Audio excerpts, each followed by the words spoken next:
If you cheated on your partner and you really want to fix it, then this show is for you. This show is all about what your partner needs from you right now. I'm Lora Cheadle, and 7 years ago, little over 7 years ago, I found out that my husband had been cheating on me for 15 years of our 23-year marriage with multiple women. And yes, we are still together. And yes, we are happier. We are more honest. We're more connected than we ever were before. And it took both of us. I had to do a lot of work. He had to do a lot of work. He had a severely traumatic background.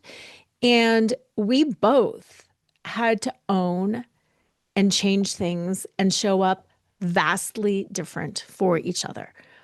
Was it easy? No, it was the hardest thing that I've ever done. I know it was one of the hardest things that he has ever done too, facing himself. But what I also know is that it was worth it. It was absolutely worth it. It was worth the time. It was worth the money. And let me tell you, we spent a lot. It was worth the effort, the energy, and it was worth that discomfort sitting with ourselves and facing all of the things that we did not want to face about ourselves. And it was beyond worth it for each other. It was worth it for ourselves. And you know what? Whether you stay together or not isn't really the ultimate thing to focus on. I think it's great when a relationship can work out. Absolutely. I think that's great. But if you can also come to that place where you each realize that you are launching and growing into becoming a better human, into the fullest version of who you are, then I also think that that's worth it. So please measure success in your ability to be present, to face discomfort, to learn about yourself, to show up for the other person, and let go of that attachment to we need to stay together or we need to separate.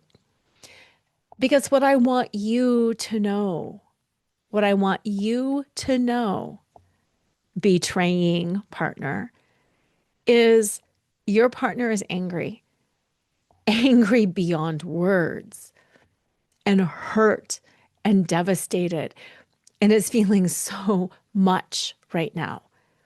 So much rage, so much pain, so much anger, but also like she's been left behind and she's desperately trying to catch up.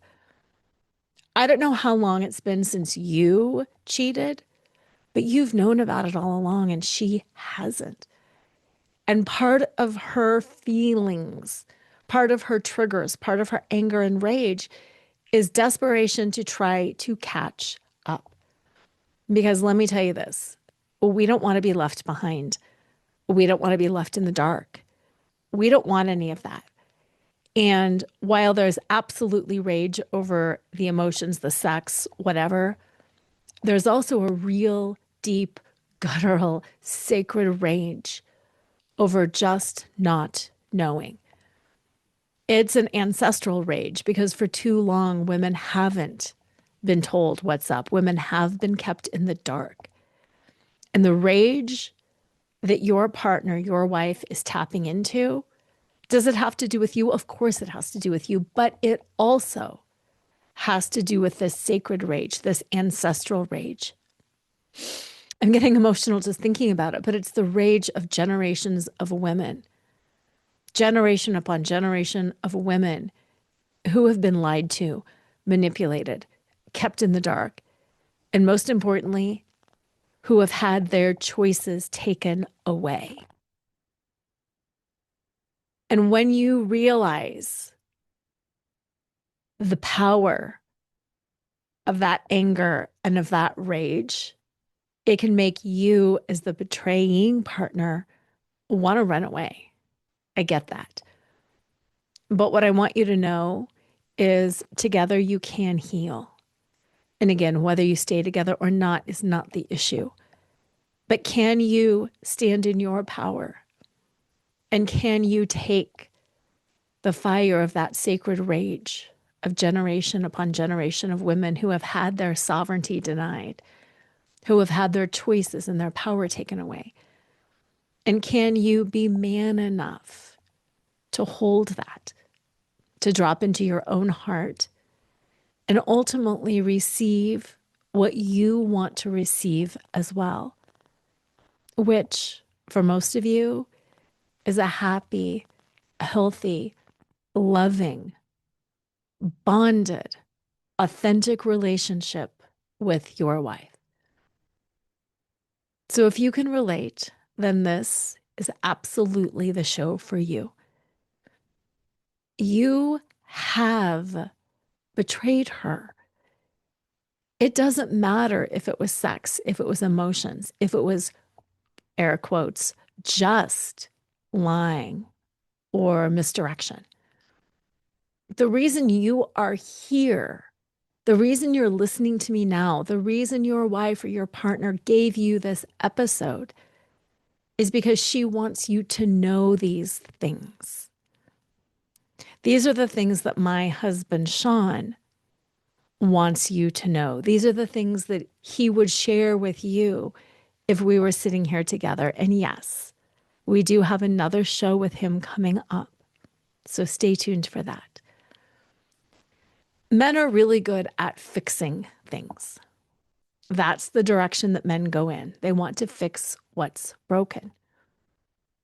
And the problem with infidelity, the problem with betrayal is you can't come in and fix this. This is a situation that can't be fixed. In a lot of ways, it can never be fixed. And that's actually okay. It's one of those things that sometimes the breaking is what gives you the strength to go more deeply into what truly needed to be addressed. So the first thing I want you to realize, I want you to know, is this is not yours to fix. Yes, you broke it, but it's not something that you can fix. It's something that you can own. It's something that you can be accountable for. It's something that you can make amends for. But it's not something that you can fix. So if you don't know how to help, if you're filled with shame, if you're afraid that nothing is ever going to be enough, and that for the rest of your life you will never be let off the hook, what I want you to know is you can heal. She can heal. And I think most importantly, you can support her in her healing. And that's what I'm going to walk you through in today's show. Because being the betrayer is hard. And there's so much focus on the party who was betrayed. And there's so much rage and blame that it really causes the betrayer to be in a very difficult position. And what I want you to know is I do have compassion for that. I do have compassion for you. I have an understanding of your situation, maybe not necessarily the exact facts of your situation, but I know that cheating is an act that is born of pain. I know that cheating is a coping mechanism. And I know that even when it helps in the moment, and often it doesn't help in the moment, long term, you too are left with so much shame, so much pain, so much ick, so much embarrassment. And then it puts you in this really awkward position too, because you know that the healing isn't all about you and that you can't be saying, well, yeah, but I went through this, because people will just ream you. But at the same time, your feelings are real. And I want you to know that in this space, this is a safe space for you as well. This is not about you being perfect. This is not about teaching you to say the right things. It's really about your becoming just as much as it is about her becoming. What is the kind of man you are becoming? Are you becoming somebody who is worthy of her trust again? And I think most importantly, are you becoming worthy for yourself? Are you becoming the kind of man that you know you are and that you have always wanted to be? So yes, this show is for you. It's for the one who cheated. No shame, no defensiveness, just truth and transformation. So stick with me. I'm going to break down what it truly takes to support your partner and to heal your wounds. And this is a big one, how to stop making her pain all about you. So if your partner sent you this episode, good. It means she hasn't given up. If your partner sent you this episode, it means she wants you. She wants us. She wants you to be a better man. If you're serious about learning, about becoming the better man, about becoming the kind of partner your wife needs now, you can book a private man's coaching session with me. We can sit down together. We can sit down in a couple session with your wife, and we can walk you through the steps and help you along your journey as well. Reach out, Lora, Lora, at Lora Cheadle, LoraCheadle.com. Or you can just click the show notes below and I will have the link where you can schedule your man's session. Okay, here are the 3 things that I am going to talk to you about today. The first is it's not your job to be trusted. It is not your job to be trusted. It's your job to become trustworthy. And that does not happen overnight. And that does not happen after a weekend retreat. And that does not happen after a month of going to therapy. This is a long-term game. How do you become trustworthy? And we're going to break that down. The second thing we're going to talk about is how collapsing into shame actually puts the burden of your betrayal back on her. So how you can feel and process your shame, your guilt in a way that is healthy, but also in a way that keeps it off of her. She needs to do her healing. You need to do yours. We're going to talk about how to separate that and exactly what you need to do to start managing that shame. And then the third thing we're going to really talk about is truly repairing yourself in your marriage starts by showing up again and again and again, especially when it's hard. True repair, true healing is about showing up in those wildly uncomfortable moments where you feel crushed by shame, crushed by fear, terrified, embarrassed, and you just want to get the heck out of Dodge. So that is what we're going to talk about today. Let's start with the concept of radical ownership. Radical ownership.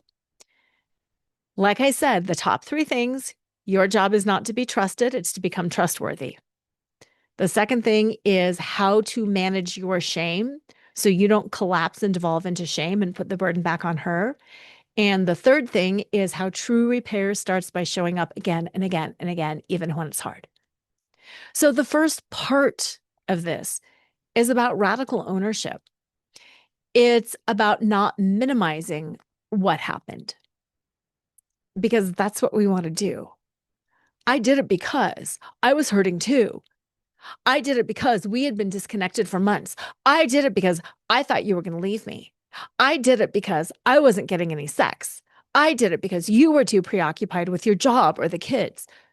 This is not about anything that she did. The only way it is her fault, the only way that you can bring in her side of the equation is if she held a gun to your head and said, "You will go cheat now, or else I will shoot you." If that's not the case, and I've never met anybody who's that is the case, then there is no more minimizing and there is no more explaining, AKA blaming, AKA minimizing. This is about radical ownership. Yes, I did this. Yes, I made the choice to do this. It's not I found myself. It's not that it just happened. Nothing just happens. I made the choice, and yes, I did this. Can you say later on some of the reasons that led to it? Yes. But you have got to start with radical ownership. I did this. Close mouth, end of story. I made this choice. Close mouth, end of story. And that's where it all begins. Once you have taken radical ownership, radical responsibility, her nervous system will start calming down a little bit because she doesn't have to prove to you that you did it. She doesn't have to prove to you that you made a really, really bad choice because you've already owned it. So you have just taken out that fight.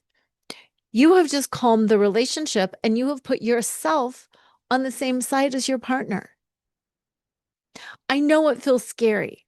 I know there is so much to say. I know that you never set out to intentionally hurt her, or maybe you did, because there were times my husband said, "I was so mad. I just wanted to go out and hurt you so much because I was so angry." But you still have to own it. You can talk about the reason and the why later. That's later in the healing journey. For now, you've got to own it fully. Part and parcel with that, the next thing I want to talk about is that distinction between that guilt and that shame that pops up that makes radical ownership very difficult. It's really, really, really hard to stand there and be like, "Yeah, that was me. I train wrecked our life. I train wrecked our marriage. I made this decision." That's really hard. What emotions does that bring up in you? It probably brings up guilt. And it probably also brings up a lot of shame. I hurt my wife. I hurt my family. I hurt my kids. Oh my God, I don't want the community to know. I want to talk a little bit about the difference between guilt and shame because healthy guilt is healthy. It's important to feel. It stops you from making bad decisions. It stops you from doing this again next time. Guilt says, "I did something wrong. I made a mistake." And yes, I know that's really hard for you to admit. It's hard for any of us to admit. Nobody likes to stand there and say, "I really screwed up." But that feeling you get around that, that's guilt. And that is an important emotion. Even though it doesn't feel good to feel, it is important that you feel guilty over this. It's important that you feel guilty for hurting your wife, for hurting your family, for even hurting the other woman.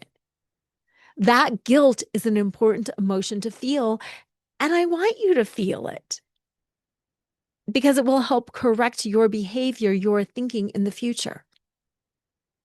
Shame is a different story, however. Shame is the emotion that says, "I am wrong. I am a total loser. I blew this so badly, I am worthless." Shame is very corrosive. Shame makes you want to disappear. Guilt keeps you grounded and open. So what is it that you're feeling? And I know it's hard to identify emotions. I know it's hard to feel emotions, especially if you're not practiced at feeling emotions. And one of the reasons that men cheat, honestly, and go with me on this, one of the reasons men cheat is because they are not good at feeling their emotions.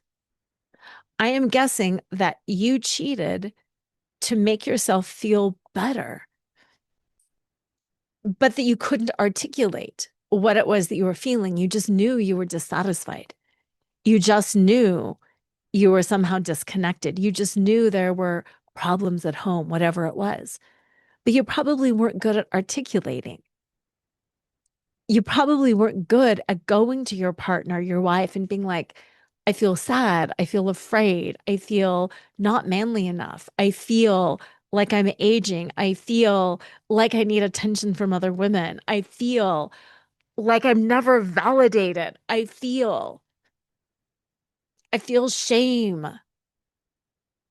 I don't feel like I am ever good enough. I don't feel like I can ever live up to the standards that the world puts on me, that you put on me. I know it's hard, but now is your opportunity to start getting in touch with those emotions, to start realizing what it was that you felt that led you to the cheating. Why were you why were you attracted to this path? What was it that this affair partner did that kept you hooked? Was it the simplicity and the ease? Was it the validation? My husband would say that I always had an opinion, that I was always negotiating things, that I was like, no, let's do this. No, well, what about this? Well, what? I was always talking about things and negotiating things. And that what he loved about his affair partners, they didn't live with him. It was just all whatever you want. Do you want to do this? Sure, whatever. They had their own life. So he's like, there was never any pushback from them because they weren't intimately connected in that way. It was just easy. It was just conversation. And all they would do is validate him. They never challenged him. They would just say, yes, you're amazing. Yes, that's great. Yes, that makes sense. They never challenged him. And what he would say is, while I appreciate you challenging me sometimes because you're making me grow, it's also really exhausting sometimes. And when I feel beat up at work, when I look in the mirror and I see my balding head and my belly, and I'm not growing and succeeding at work the way I want to, it just felt really, really good to have my affair partner just say everything was great and to not challenge everything. It was this weirdly soft, validating place to land. And that, yes, guilt would come up and then shame would come up, but then he would push those back down and enter kind of the state of entitlement. But I deserve this. I'm working really hard to support our family. I'm working really hard to take care of things. I deserve this. And what Lora doesn't know isn't going to hurt her because I deserve this. So, this is about getting in touch with all of that. This is that radical ownership of, yeah, I was selfish and I wanted to be selfish. And I really felt like I deserved to be selfish because I was feeling a lot of pain and I couldn't identify, oh, I'm struggling with the aging process. I couldn't identify. I feel embarrassed. I feel like a failure. So instead, I just acted out this way to make me feel better. Having guilt that you did that is healthy, but having shame that I am wrong, I screwed this up, I am worthless, is not going to help you, nor is it going to help her. Because women are helpers. Women love to help. Women Women's helping is often seen as interference. My husband is always telling me, stop micromanaging, get out of my business. I can figure this out. Women love to manage things. So when you collapse in shame, when you move from healthy guilt to toxic shame, and you literally collapse and devolve into self hatred and self recrimination, You're forcing her to carry your pain too. You are forcing her to carry your self-hatred. Or you're putting her in the position of now she has to comfort you. You detonated the bomb, and now you have to get comforted. And you know what? That is wildly unfair. Wildly unfair. Yes, you probably both built this bomb together, but you detonated it. And when you detonate the bomb, it's up to you to own that you did that and to start cleaning it up. I don't care if she's following you around whining. I don't care if she's following you around screaming and raging. It is still up to you to clean up this detonated bomb. Yes, I'm sure you feel shame. Yes, I'm sure you feel guilt. Manage your own emotions and don't put them on her to manage. And I know that might sound hard, but that's what this show is about. It's about blunt talk. It's about being honest. You figure out your emotions. You figure out what it is you're feeling, and then you figure out how to manage those feelings so you can help her manage hers. Because yes, you did detonate this bomb. And yes, it is up to you to clean up. Now, this kind of leads to my next point, which is what to say when she's in pain. What to say when she's raging at you. What to say when she is crumpled on the floor and can't get up. What to say when you think you've worked through things and you're having this great dinner out and then suddenly a trigger hits and she flies off the handle. Here are some of the top 3 things never to say. Never, ever, ever say, I said I'm sorry. Don't do that. Try instead, I know. I understand it still hurts. And here's the big part. I'm not going anywhere. I can handle this. It's about holding her pain without trying to fix it, without trying to get her to headspace it and to see that it doesn't really make sense. This is about you just holding it. This is about you being radically present. Don't let your feelings of self-hatred, of embarrassment, of fear, of sadness that you hurt her, that's a big one. Don't let any of those come up to the point that you have to push them in her face. Just, I know. I understand. I'm here. I'm not going anywhere. I've got this. You've got this. We've got this. Do not fix her. Do not fix her. Let her be where she is at. This is what it looks like to be trustworthy. As I said earlier, your job is to become trustworthy. How do you become trustworthy? Well, by listening, by managing your own shame, by taking radical ownership over the situation, and by simply offering your presence to whatever it is that she is feeling. Because here's a truth bomb. What is going to make her feel safe is your healing. The more you heal, the more you can sit with emotion, the more you can talk about what you're feeling, the more you can express your own discomfort, the more you can stay present in that discomfort, both yours and hers, the safer you become. And the safer you become, the more her nervous system will calm down and the fewer triggers she is going to have, the fewer rage incidents she is going to have. You can say, I am deeply sorry, not I told you I was sorry. You can say, I understand. I know how much this hurts, or I can imagine how much this hurts. I'm not going anywhere. Something that my husband used to say to me that was so deeply meaningful was, I will be here and I will fight with you.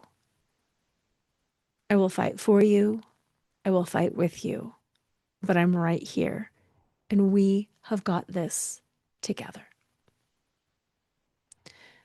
What I recommend when I work with men is memorizing some of those phrases, memorizing them. Because when your partner gets triggered, it's going to trigger you. When she becomes dysregulated, it's going to trigger you. Not only because we trigger when we're next to another person who is dysregulated, but because inside we go into that shame spiral of, oh my God, I caused this. When you memorize and practice some of these phrases, I'm here. I can imagine how much this hurts. I've got you. I'll fight for you. I'll fight with you. We're together. You can even ask your wife, what is it that you need to hear? And then write it down and memorize it. Because speaking the words will help keep you out of a state of fight, flight, or freeze because you'll know you're safe. Because that's the thing. And that's what's so frustrating about this whole affair recovery. Your wife is in a state of fight, flight, or freeze. She is literally in a state of terror. Her nervous system thinks this is a life or death situation. Her nervous system thinks she might die. So it is doing everything in its power to protect her, which can include raging and breaking plates and kicking things and shredding photos. I've seen it all. Trust me. And when we are around somebody who is in that much rage, we are not safe. So then it puts our nervous system on edge. And then we're both out of the prefrontal cortex, which is the rational, reasonable thinking portion of our brain, and we're back in the amygdala, and it's a party. It's a bad party because we're both in survival mode. And that's when things really devolve and we start attacking each other and we start hurting each other and we start defending and blaming because we just want to keep ourselves safe. So by memorizing some responses, it can help keep you in that prefrontal cortex. Because instead of being in that place of fear, I'm going to get left, I'm going to get hit, I'm going to get yelled at. It keeps us up here. What do I need to say? I've memorized my lines. What else do I say? How do I own this? What do I say? Is this guilt or shame that's coming up? It keeps us logical. And it helps keep us out of a state of fight, flight, or freeze. Now, the other thing that I really want to say about this is the second you notice yourself devolving, the second you feel like I'm going to start yelling back, or I'm going to start saying, it's your fault because you did this and you're not perfect. The second you find yourself moving down that slippery slope, please, for the love of God, call a timeout. Go take a walk. Don't just storm out the door. Let your partner know, I am about to lose it. I am feeling out of control. I will be back. I'm going to go walk around the block. Again, magic words. I will be back. I'm going to walk around the block. I want to keep us both safe. So I'm going to go in my den and watch an episode of whatever. I am going to go in the bedroom. We can discuss this a little bit later because I want to keep us both safe. And right now, I feel like I'm about to lose it. Again, magic words. Memorize these phrases.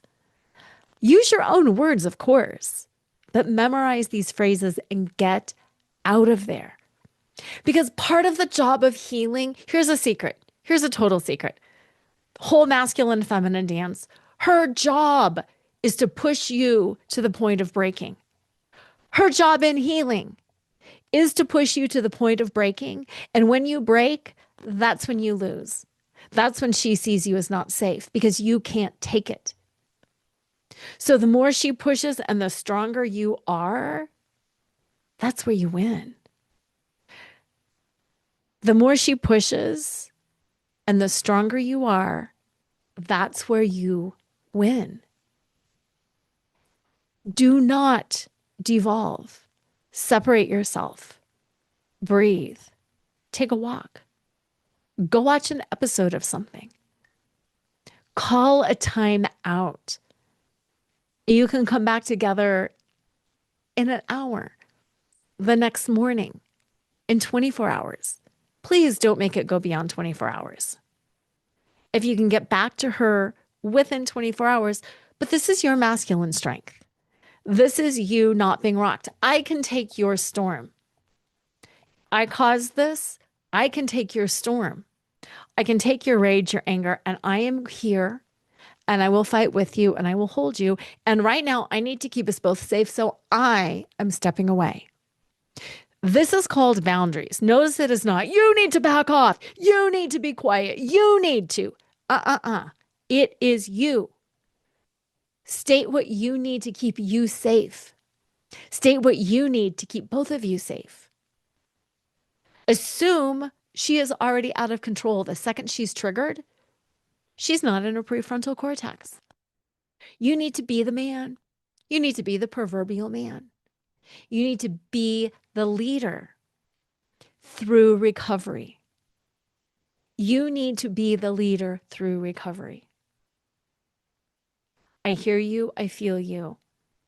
I'm not going anywhere. We've got this. Wow. In order to keep us safe, I need to step away for a bit. In order to keep us safe, I am going to go here and we can continue this conversation a little bit later because I don't want to lose my cool. I don't want to create any more damage. I don't want to create any more ruptures. I have created enough damage and I am not going to create any more. Whoa. Do you know what your wife is going to be like if you say that and mean it? I have created enough damage and I am not going to create any more. So I am going to step away and we can continue this conversation when we're both a little bit more under control, when we've had something to eat, when we've had a good night's sleep, when we've got the capacity, because I love you and I am not creating any more damage. That is your sacred promise to her. That is what is going to keep her feeling safe. That is how you rebuild trust, by refusing to create any more damage. Is that something that you have in you? Can you complete that task of steadfastly refusing to create any more damage in your relationship? To create the boundaries for yourself, to keep her safe. That's a big one. That is a big one. And I want you to kind of sit with that for a second. Feel that. Because here's what I want you to know. You don't earn trust back by demanding it. You earn trust by becoming it. You earn trust by becoming trust. By learning how to identify and manage your own emotions. By holding powerful space when she is angry. By letting her rage happen. And by being that quiet strength and center for her. And by managing your emotions so well that you know when you're about to lose it. That you know when you need to create a boundary to keep yourself safe. That's what it's like to be trustworthy. That's what it's like to heal. And that ability to create those powerful boundaries around you, not only for her, but for both of you, is going to make a huge, huge, huge difference. A few other things that I just want to note. I talked about this earlier when I talked about the timeline. And one of the reasons your partner is so enraged is she is struggling to catch up. My husband cheated for 15 years.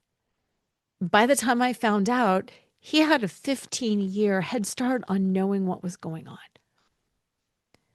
So I felt like, okay, now I have to rewrite every single memory for the past 15 years. I have to put it in a new place. Vacations, anniversaries, holidays. I had to take all of that time to go back and rewrite and to re-see things through a new lens. 15 years worth. So when you say things like, it's in the past, it's over. No, it's not. It's in her present. It's in your past because you knew about it all the time. But it's in her present. And she is struggling to put it all together, especially if it was a longer term affair. And I want you to know that. Along those same lines, don't time limit her healing. Don't time limit her healing. If you cheated for 15 years, does it necessarily take her 15 years to heal? No. But when you rush her healing, it's about you and not her. When you say it's been 6 months, it's been a year, that's about you. And that's about you not wanting to sit in the discomfort of her being sad or angry or hurt. Let her be how she is. Let her feel that pain for as long as she needs to feel it. There is no time limit on her healing. And she especially does not want to hear that from you. Now, things that you can do or say that would help is ask, what can I do to help you move through this? How can I show up differently that would inspire more trust or confidence? What can I do? How can I support you? Ask questions. Don't assume. Don't make statements. And realize this is very much in her present.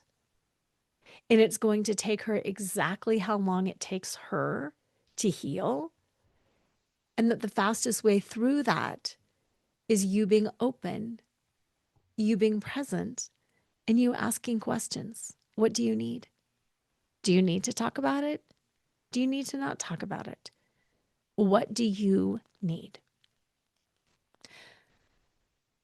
Some more things that I want you to realize is the power of consistency, transparency, and having your own steady nervous system. If you have been doing coaching or counseling at all, you've probably heard a lot about consistency and transparency. But you might not have heard about the power of a steady nervous system, and we're going to go through that in more detail. But I want to start about consistency. That is, keep showing up. Do what you say you're going to do. It sounds so simple, but I know that it's hard. Something that men do all the time. The men of my clients always do this. They go through this whole D-Day. They go through this whole discovery. They're on the path to making things better. And then it's something simple. Like this happened for us. A woman that my husband had worked with that I was a little intimidated by because I thought something might have been going on, messaged him on LinkedIn. He didn't tell me she messaged him on LinkedIn. And then it was like only 2 days later or something, and he mentioned, oh, when blah, blah, blah said blah, blah, blah. And I was like, wait. Why are you talking to her? And he was like, well, she sent me a LinkedIn message. It triggered me. It triggered me. And he's saying it's not a big deal. She was not an affair partner. We never had anything going. What is the problem? There is no problem except that my nervous system is on fire. I'm hypervigilant. You need to, at least for the first year, be so consistent and so transparent, even with the things that you don't think are a big deal. If you're at the coffee shop and somebody says something flirty, just say it. Just say it. If somebody messages you on LinkedIn, just say it. If you're in the store and you walk past the affair partner, just say it. I know it might feel ridiculous, and I know you might feel violated, and I know you might feel like you are being controlled. But here's the thing. If you can get through that first year of being very consistent, keep showing up, doing what you say you're going to do, voluntarily sharing everything, showing her that you are not hiding anything, expenses, contacts, meetings, everything, passwords.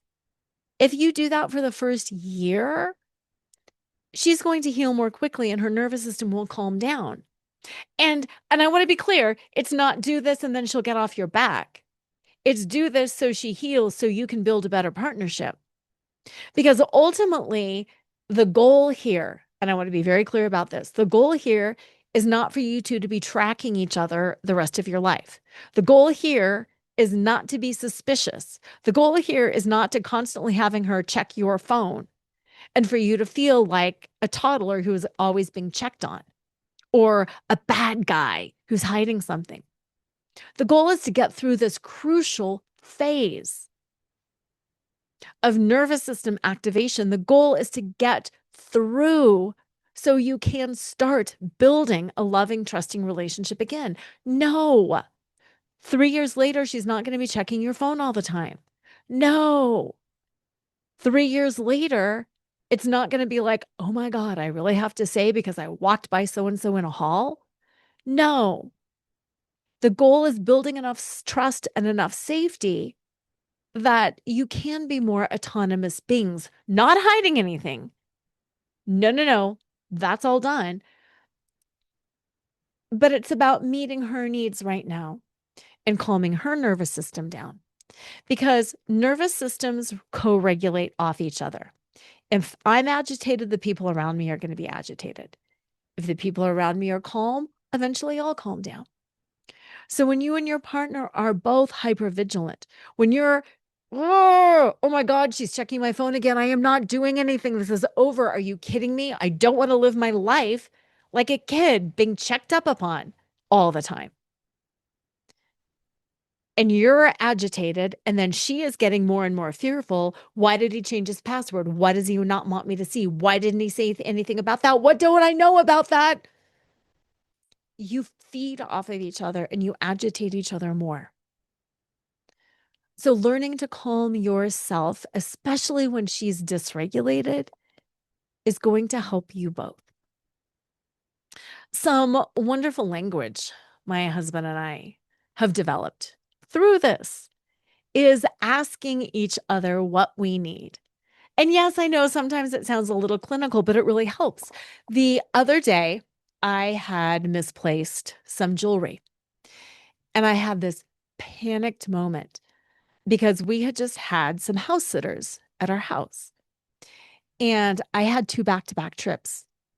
And I usually take my jewelry, it's just a really pretty pair of diamond earrings, and I take it to my parents' safe just to keep it safe because it's stupid to leave a pair of diamond earrings out on your counter when you have house cleaners or house sitters or anybody like that. That's irresponsible, right?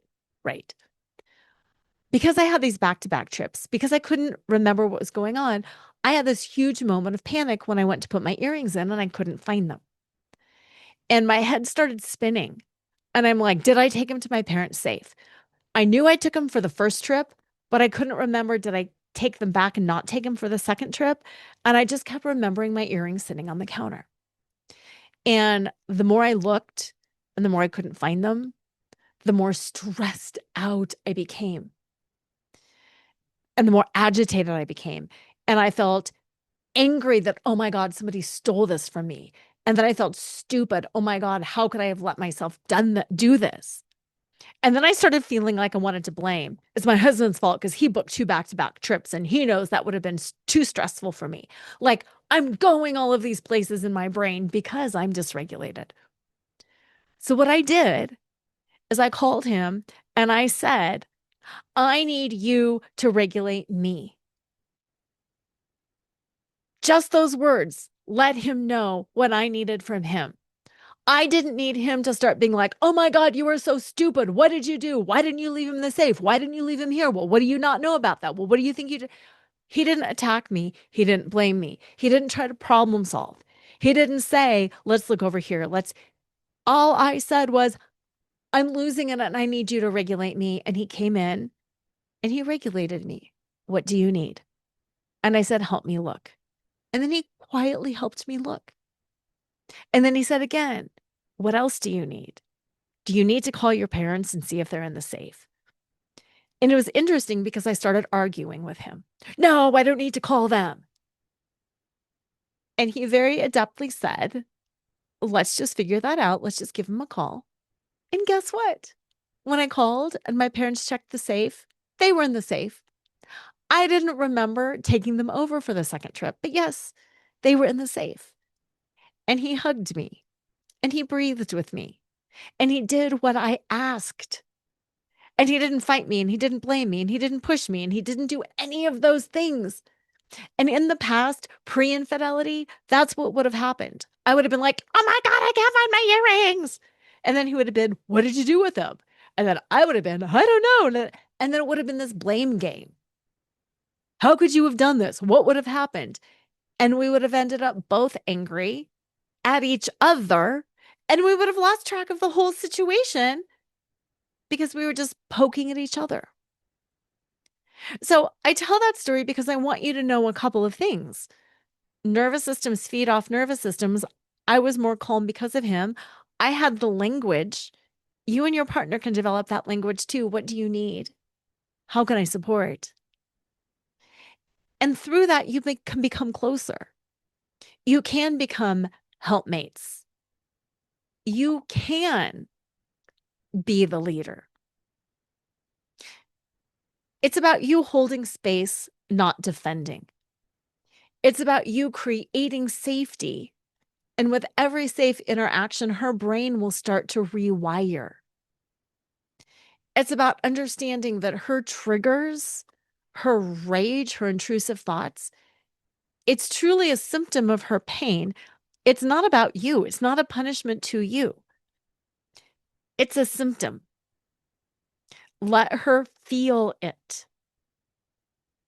You've probably been around your partner when she's in pain, whether it was like childbirth or stomach flu or a sore throat. Her pain has nothing to do with you, but you can help her manage it. My husband and I did childbirth education. Maybe you guys did childbirth education, but it's all about how to support your partner who's going through something really big. It's not about leaning into your own fear. Oh my God, blood. Oh my God, I can't do this. It's about how to support her. And that's what I want you to think about as the betrayer. Yes, you've got your own healing journey. Please work with somebody. Please get help. Figure out why you did what you did. Figure out what you were feeling and how to identify those emotions. Figure out what happened before you did what you did. So next time you can interrupt that pattern and you will never find yourself in this situation again. Figure out how to regulate your own emotions. But your job is truly to help her heal. And this is how you do it. Just like in childbirth education, your job is to support the birth. Your job is to support her healing. And the tools that we've talked about today are exactly those tools. Radical responsibility, no blaming, no explaining, no defending, just yes. No, I told you. When are you going to get over this? Just presence, allowing, being the strength to let her feel. And then being the strength around your own nervous system so you don't create any more damage for yourself or for your partnership ever again. Knowing how to walk away, knowing how to breathe through it, knowing how to get your own therapy, coaching, counseling, whatever, so you can up those skills. Letting her know, I am here, I am working on this, and I am showing up differently. That's how you help her. Figure out why you did what you did. You are not a bad person for doing what you did. You are not a bad person. I really want you to hear that. You are probably a wounded person. You have probably been broken in many other ways. You have probably felt a lot of shame, guilt, self-hatred. You have probably felt some pretty toxic, scary emotions. And that's probably what led you to make this decision and to compartmentalize how bad it was and to justify it. You are not a bad person. You can overcome this. You can understand yourself better. You can develop tools to identify those emotions, communicate those emotions. I do a lot of somatic processing so you can process emotions. I do a lot of headspace things, affirmations, meditations, hypnosis. There's a lot of ways that we can process what we're feeling in our heads, but then also in our bodies. You probably know how good it feels to, like my husband always says, hit and be hit from football. No matter what kind of sport it is, you probably know what it's like to hit and be hit and how that can be so relieving of that pain, of that discomfort. Let's find some tools for you so you can feel again, so you can love yourself again, so you can be the kind of man that you want to be, and you can be the kind of partner that your partner deserves. It's not easy, but the more you do it, the more comfortable you will become, and then the easier it gets. What so many people have told me is oftentimes the thought is worse than actually doing it. Thinking of all of the things that they have to do feels really hard. And then once they start doing it, like once they say it, then they're like, that actually wasn't that bad. I thought it was going to be much worse than it really was. Just remember, you don't rebuild trust by defending yourself. You rebuild trust by becoming somebody worth trusting. You don't earn respect by demanding it. You earn respect by respecting yourself, by creating boundaries to keep yourself and others safe, by owning things fully, by letting go of defensiveness and blame. And most importantly, by being willing to feel all of those uncomfortable emotions that you know you can't fix. And by being strong enough to stay in something that you know you can't fix, but willingly staying there anyway. Reach out if you would like a session for you as the betraying partner. If you would like a session as a couple to help you get through, or if you just have any comments or thoughts about this episode. There was actually a lot here, and it went deep. So listen again, and then maybe, if you're willing, even discuss it with your partner. As I always close the show, have an amazing week, and always remember to flaunt exactly who you are, because who you are is always more than enough.